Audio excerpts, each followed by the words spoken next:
Hello everyone and welcome to Kubitori Sarasa. This is a Charon game from 2019, and to my recollection it hasn't been translated until now, I think. At least last I checked. So let's get into it, shall we? This game contains scenes of violence and grotesque depictions.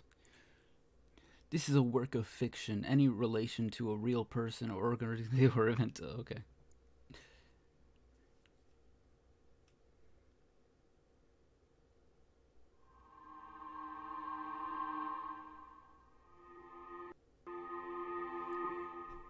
The piercingly cold snow continued to fall. During this season, the wrath of Mother Nature shows no signs of slowing down or stopping. This is a remote mountainous area. A man's shadow is seen walking along the road, which is covered with a snow up to his knees. The car on the road has stopped moving. The phones were disconnected, and no help was coming. He was at a loss, deep in the mountain, unable to pick up a single signal. He had no choice but to evacuate. But on the way he was separated from his beloved wife, a poor man who was separated from his love by Mother Nature. Where he's headed and where he'll even make it back alive, no one can say.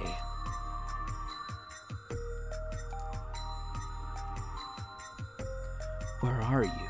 Where are you? The man seemed to have tears in his eyes as he mumbled something. In the midst of a great snowstorm, he searched for his loved one with bloodshot eyes. He was sweating, even in these sub-zero conditions, as he was in a great hurry.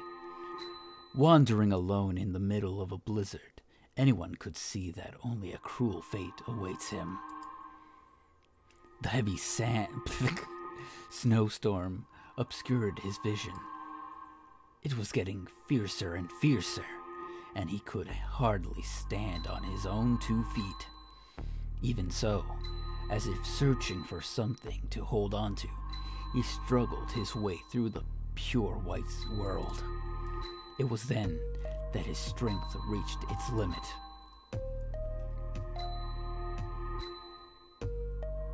Suddenly, he saw an orange light swaying in the distance. What is that? The man strained his eyes, but he couldn't make it out clearly. In this bad weather, there was no way for him to see what it was. He took one step, then another, carefully, and finally it became clear.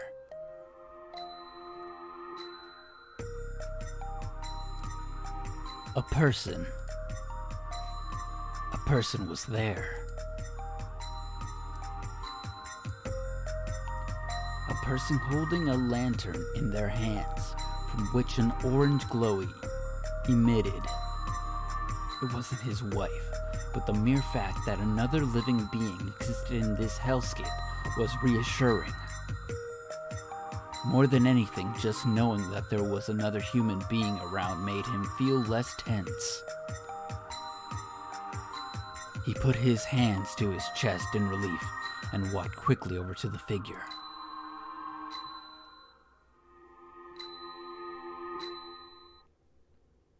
"Hail, traveler." At a distance where the figure's face was clearly visible, they called out to the man. Standing there was a young woman. "What's the matter? What are you doing here, in a place like this?" Her features were beautifully formed, and her voice had a lovely tone like a ringing bell. Her luscious black hair was swept by the wind as she stared, worried, at the man.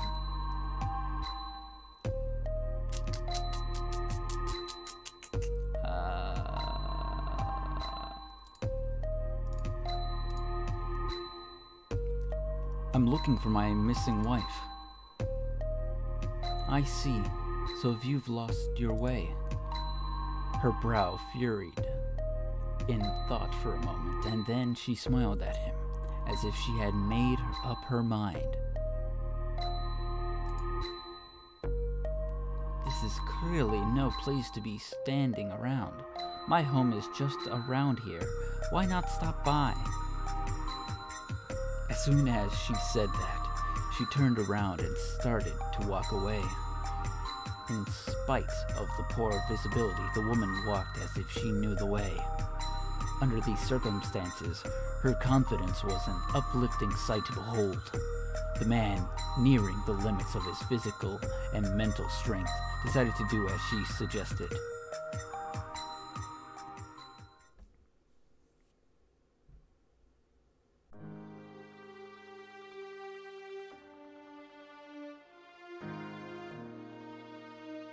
The fire in the hearth burned with a crackling sound.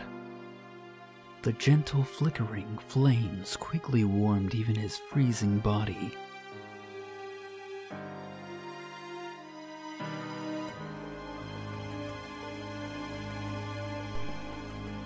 This hut was very warm, a little old, but sturdy and well built. It wasn't spacious, but it was more than enough for one person. I see. That must have been quite difficult for you. She was brewing tea as she listened to the man's story.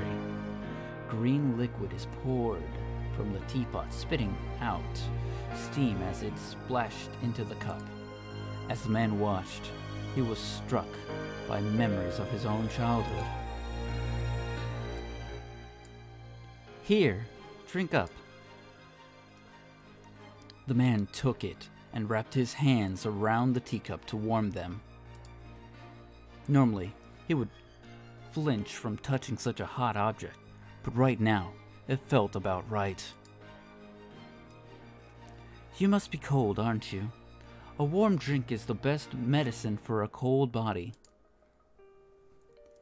His cold body and mind are gradually regained its warmth. If he had stayed outside as it was, the man wouldn't go unscathed. The man won't go unscathed. He was lucky to have met this woman by chance. By this point, it's no exaggeration to say that she is the man's savior. However, this is not the time to sit around leisurely. Suddenly remembering his original objective, the man felt anxious. While he sits around like this, his wife might be wandering outside the cold snow. The man can't sit around doing nothing, as he suddenly stood up. Where are you planning to go? Calm down.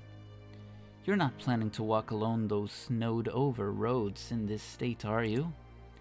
I understand you are impatient, but at least get some rest before you go. Although he is perplexed by her words, the man sat back and calmed down. He picked up the tea as he calmed his mind, as he let out a tired breath. The man closed his eyes as he smelled the tea fragrance. From that tea he smelled something similar.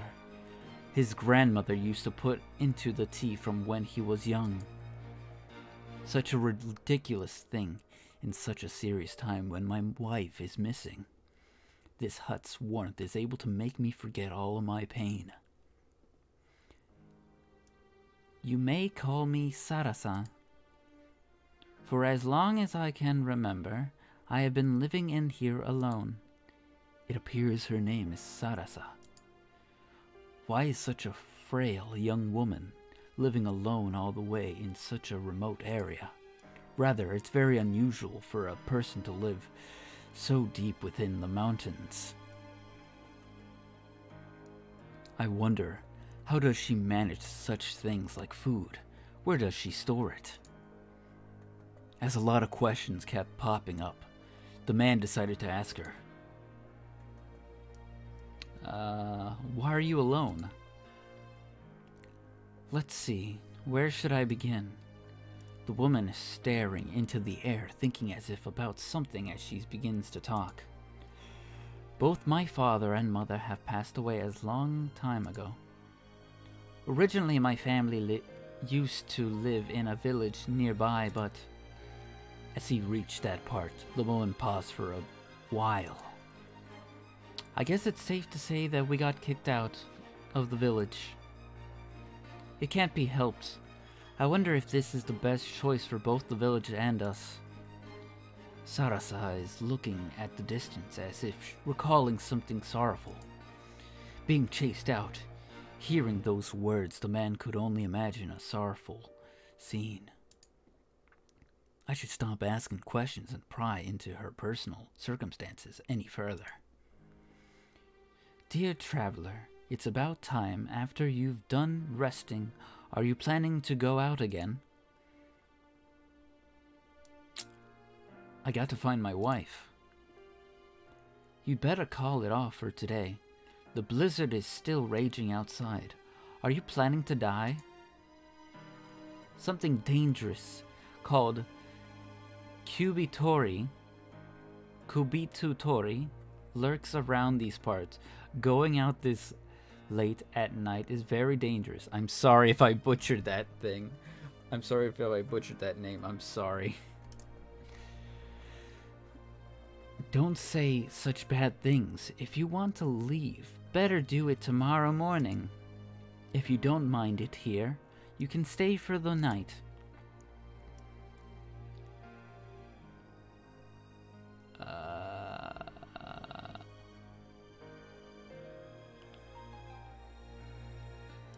Kubitori. There's a folklore about a monster attached to this land. It is said to go cut the necks of any traveler who wanders around the mountains. Oof. Well, if you insist on going, then I'm not going to stop you. You may do whatever you wish. However, if the Kubitori comes and slices your neck, know that I've already warned you. Oh my god.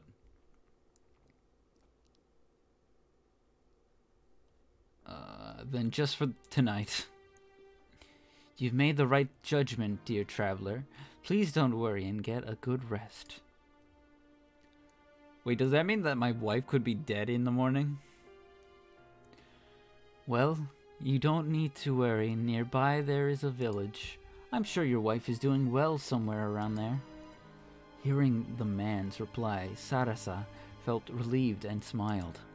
Without saying anything, she prepared a warm meal and bed for him. Despite the situation, somewhere inside the man's heart, he feels both assured while also guilty.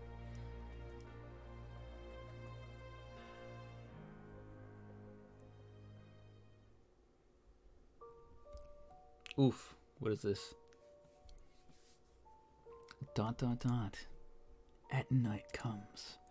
The raging snowstorm is not showing any signs of calming down.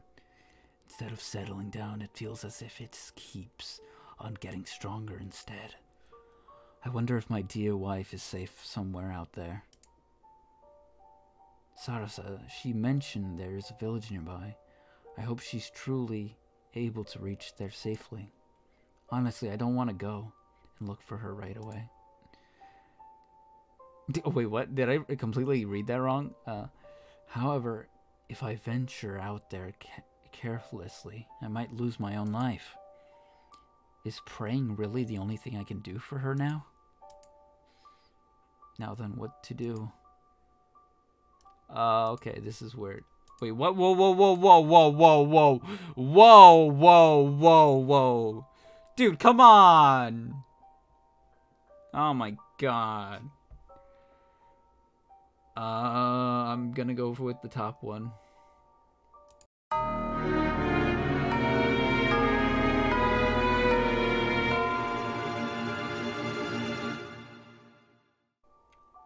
It's what she told me to do.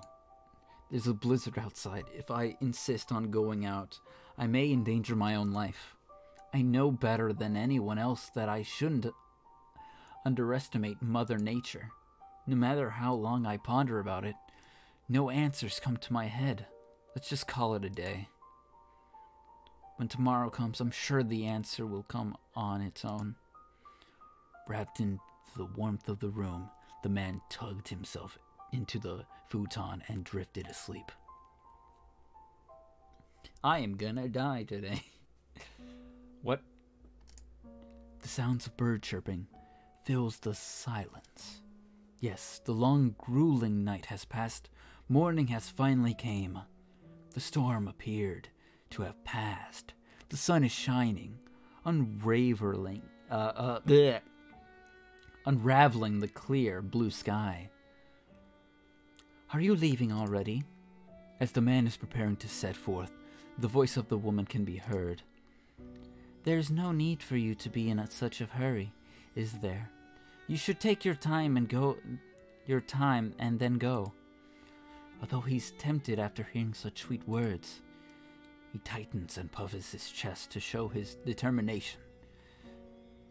If so, then please be careful on your journey. The woman lets out a long, lonely smile as she sees him off. Then after a while, as if having remembered something, she faced the man. A moment, please, O traveler. As I'm listening to your story, I can only think of implicatable things. Wait, what? Hearing her words, the atmosphere started to feel as if the very air was freezing over. You said you got separated with your wife on the way here, but are you truly telling the truth? As she said, this is an unsettling silence filled the hut. The man stood there in silence, refused to answer the question. A car is driving along the mountain road. Pushing through the snow, it keeps going deeper and deeper into the mountain. Driving the car is a single young man with no one in the passenger seat.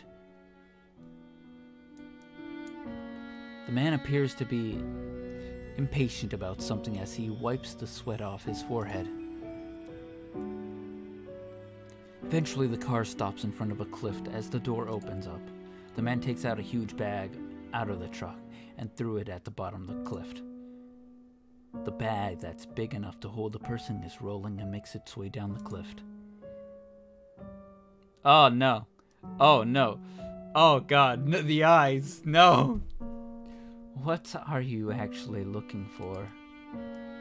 It appears that you aren't truly looking for anything, are you? Although her attitude was very cold, the tone of her voice was gentler than yesterday, as if praying into something hidden deep inside the man, luring it to come out. You were alone in the very first place, with no wife to call your own. There is nothing for you to lose. That's why you don't need to worry. You don't need to worry about having a wife anymore. It's better if she never existed. That's way is more convincing. Wait, what? That way is... What? What? Wait a minute. That way it's more convenient for both you and me, don't you think? She stares into the man's eyes as she whispers sweet words in his ear.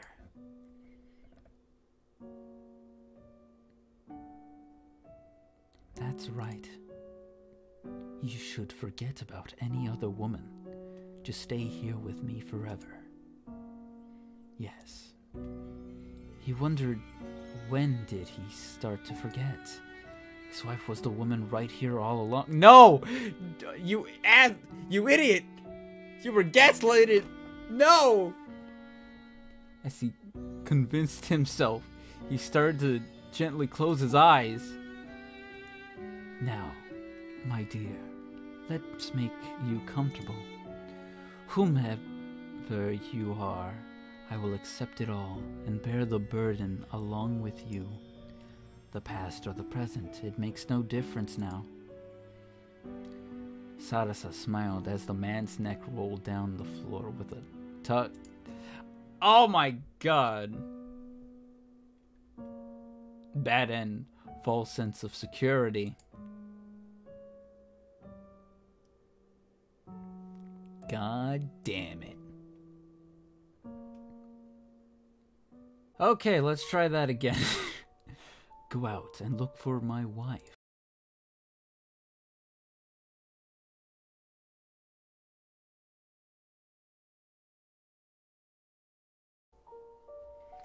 This is not the time to sit around in a place like this. I need to hurry up and look for my wife. To receive such a warm reception alone by myself is just... At this very moment, somewhere out there, she must be trembling in the cold. The man hurriedly put on his clothes in a blink of an eye. He snuck out of the hut quietly to not wake Sarasa up. The front of the hut was already dyed in white and barely visible. The never-ending blizzard had halted the man and blocked his way. The snow had piled up to the knee level, and the visibility is just worse. He kept on walking as he fought to try and not get caught by the snow, knowing that in the path ahead, his loving wife awaited him. I walked and walked, yet I still cannot see anything in the horizon. Yes, there wasn't a single sign or guidepost around here. Like this, my wife might already have died buried in the snow. Right at that moment, he was about to give up. He can see a shadow resembling a building in the distance. With the tiny amount of hope he has left, he continues to walk step by step. How could this be? It's sunny here, and the air is clear. It's like this very place is separated from the snowy mountain. He has finally arrived at a place that looks like a village, lined up with an old building. Where is this place? Could it be this is the village Sarasa mentioned before? Still, why does it feel like there's not a single presence of a person? Feeling something is wrong, the man decides to enter and explore the village himself. Inside the village, it was a very quiet, not even a single sound can be heard. It's as if the man himself is the only one left in the whole world. After not being used for so many years, the dust has taken over, covering every inside of the houses. Ghost village. Gradually such words came into his mind. Perhaps this is a different village than the one Sarasa mentioned before. The man keeps walking as if he is having these thoughts inside of his mind. Looking down the path, he could see a trail of footprints that's not of his own. I wonder whose footprints are these. Maybe it belongs to my wife. There shouldn't be anyone else this deep inside the mountain. Not entertaining the possibility of the footprints not being his wife's, he decides to follow the path. Following the small footprints, a trail that looks like something is being dragged can be seen, where they're carrying something huge as they dragged it. The mystery is not only getting more and more unclear. Following the footprints, he goes deeper and deeper. When eventually he found a particular warehouse that emanated an otherworldly atmosphere. The mysterious footprints appeared to continue inside the warehouse. The man can feel that something's wrong. Even so, he still decides to open the warehouse door. The warehouse doors is especially heavy. Even a man who would need to use all his strength to open it. The door is slowly opened as it lets out a creak. At that very moment, a stench of something rotten surged into the air. Something has been left there. Something has been left here for a very long time. A ray of moonlight penetrated the gloomy darkness inside the warehouse as a pile of human bodies missing their necks started falling down. Lying behind that, a sign that caught my eye, was the mutilated body of my wife. Everything from the neck up had been cut off. Her body is lying on the ground without a head attached. From the way it was carelessly scattered about, it's clear it was someone's doing. My wife was murdered.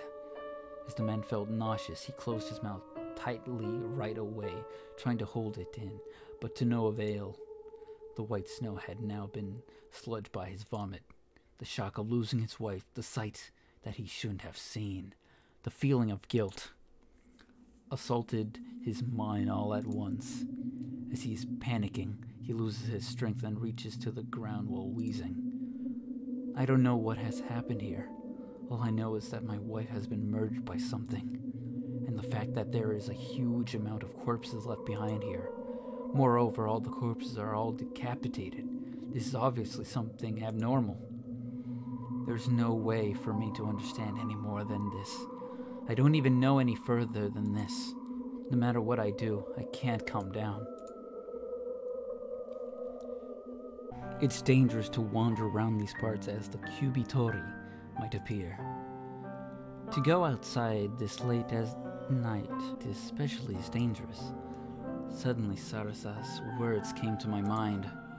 The folklore about a certain monster that I heard from that hut. Don't tell me. Could such a ridiculous thing truly exist? Did you find her? A cold voice jumped in front behind the man all of it sudden. Oh my god. It's the Grim Reaper. Dear traveler, haven't I already warned you that the Kubitori would show up around these parts? Standing in front of the ray of the moonlight, she spoke to the man with the same attitude as before. However, there is a definite difference from the before that would be. Grasping in her two hands was a huge scythe.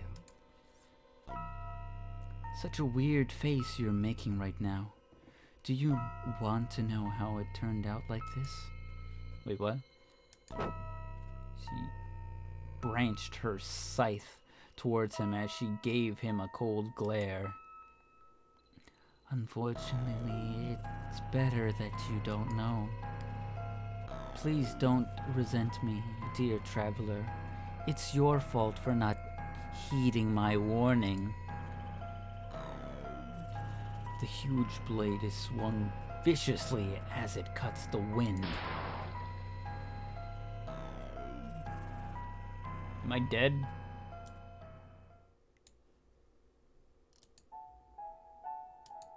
Let me guess, that was the true end.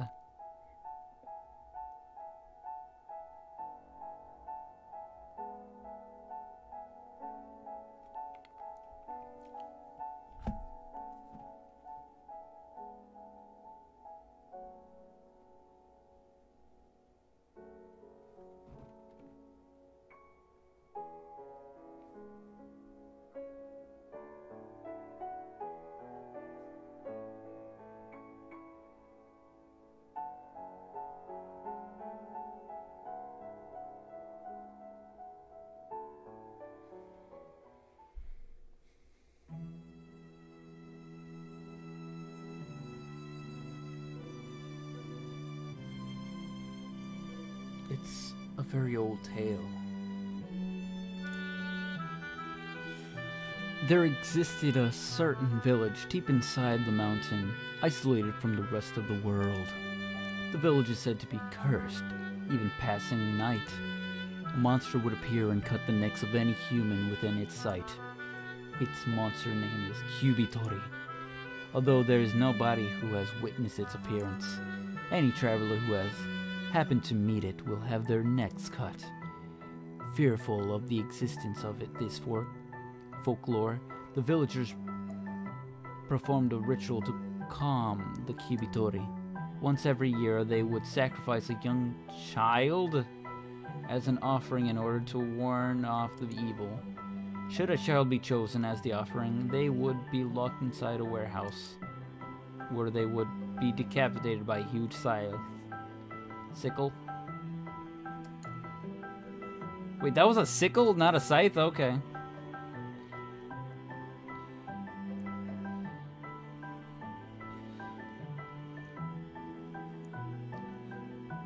It is said that the purer the child was, the more effective it would be. In exchange for the cruel ritual, the Kubitori had been appeased, and the village is slowly regaining its peace. The villagers believed that as long as they performed the ritual, the village would be able to continue existing in the peaceful. What? Wait, what? Wait a minute. Wait, whoa. Now, be good and sit here. Wait, what? So is she the sacrifice, or is she the actual, like, monster? Or is she the one conducting the sacrifices? Okay. Now, be good and sit here obediently no matter what happens, and whoever may come. Never even try opening the door, do you understand? A young woman peeked through a small gap in the door and said this to the little girl. She seemed quite impatient, as if she was running out of time. Yes, I understand. No matter what happens, and whoever may come, I won't open this door. With an innocent look on her face, the girl trusted her mother's worth and did so without a question. Come on, dude! You're sacrificing your own child. Wait. Here, as you're told, like a good girl, you'll definitely come back. I'll definitely come back for you. That's the stuff that you say that you won't come back. Yes, I will be a good girl and wait for mother and father to come back. You're such a good girl. It's a promise between us, okay? Oh my god. The young woman let out a smile of relief as she closed the door tightly. The light from the hut is starting to disappear. Being left alone in the darkness, the little girl sits patiently as she waits for her parents to return. However, no matter how long she waits, none of them ever come back. How much time has passed? The girl's belly starts to grumble. She hasn't eaten or drunk anything for days. She reaches her limit. The promise with dearest mother. Mother, please forgive me. The girl decides to open the door and walk outside, and then she finally understood what happened to her parents on that day. My parents are never going to return. I, who was chosen as a sacrifice, is still alive while both of my parents were executed. Wait, what? Huh? Wait, whoa, wait a minute. How? Were executed? The fact is that both of my parents gave up their lives for me.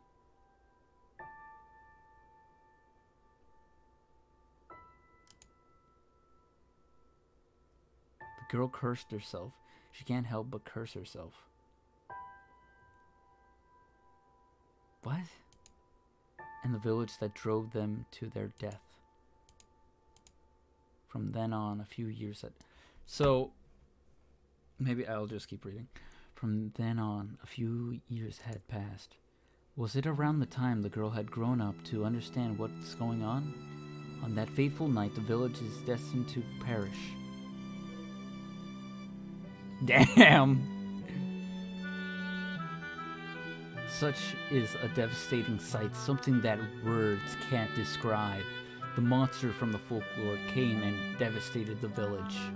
The village brutally decapitated bodies were all carelessly stacked inside a warehouse. Within a single night, this peaceful village had turned into a ghost village. Such is an inevitable thing.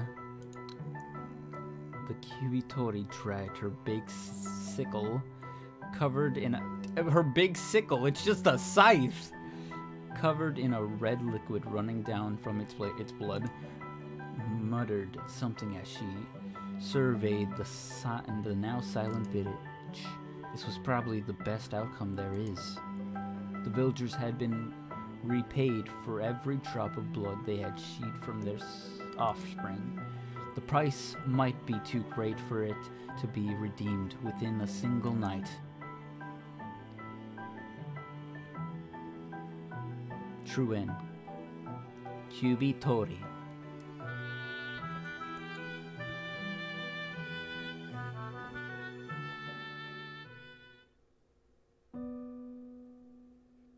Okay, so what I'm getting from this is that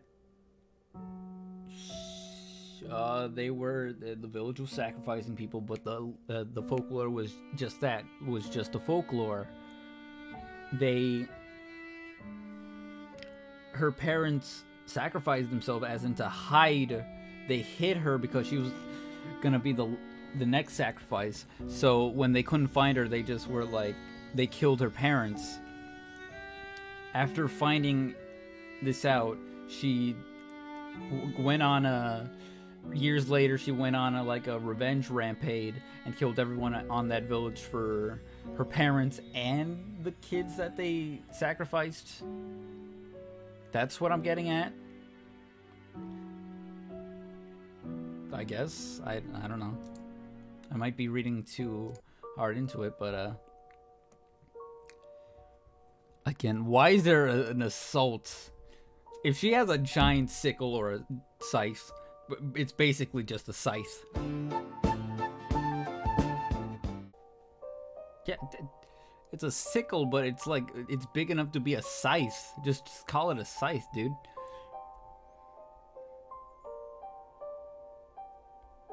Okay, my god, this is just like the other ones. Okay, let's assault her.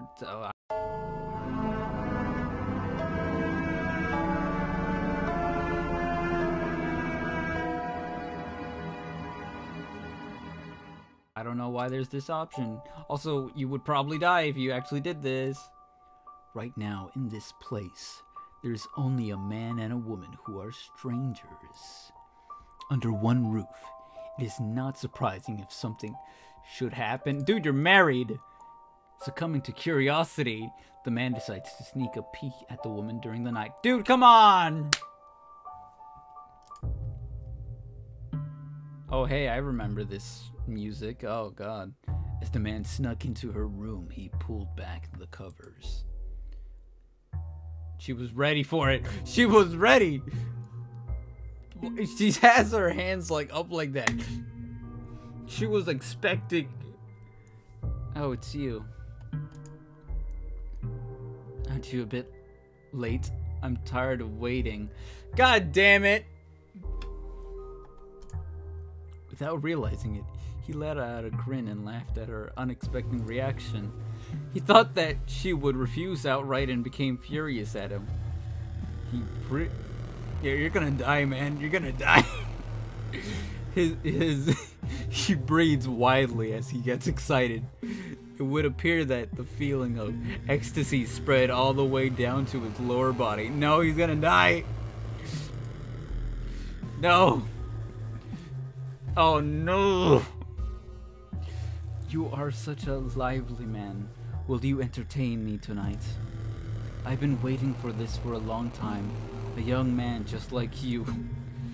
Go ahead and gloat. That cold and calm look of hers. Wait, what? Wait, whoa, wait. That cold and calm look of yours. I can't wait to shear it into pieces. He licked his lips as he thought about all these terrible things.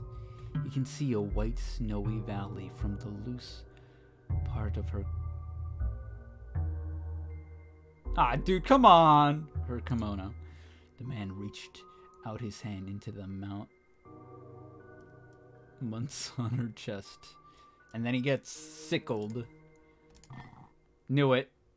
When suddenly the world started to shake violently and rotate. Due to that shaking, the man fell in and hit his chin on the hard floor. He panicked and tried to look around him. However, his body won't listen to what he says, as if his consciousness was placed somewhere else. What's wrong, dear traveler? It seems that you haven't yet comprehended what has actually happened. Is he dead? Did he just die from, like, just falling on the floor? She put her hand on her chest as she lifted up the man's face. God damn it. I knew it. Wait, how are you conscious, dude? Laying on her chest, the man can see a decapitated body. The body of a man lying on the floor, with nothing above the neck, and a gush of red liquid is flowing from the open cuts. Yes, the man's neck had been taken by the Kubitori. Is this the punishment for his foolishness of trying to devour a woman? Yes. A deep sound of agony filled the entire bedroom. Whether it's from the regrets or is it from the pain, nobody but him knows. He can only resent his very own shallowness, as if he screamed out of indescribable crying for eternity. Is he conscious? Can he actually, like, speak, or is he just the sinner of lust? Of course. Come on, Sharon, you don't have to, like, put these, like, assault. We already know what's gonna happen. They're never gonna go. They're gonna get their the comeuppance. Is that everything? Yeah, that is everything. Alright, thank you so much, everyone, for joining me on Kubitori Sarasa, I think. It's fairly short. It's fine for what it is. It's nothing too grand, but nothing too bad. You know, ignoring the assault stuff. I mean, he did get his comeuppance, but, you know. Yeah, I guess that's it. See you guys.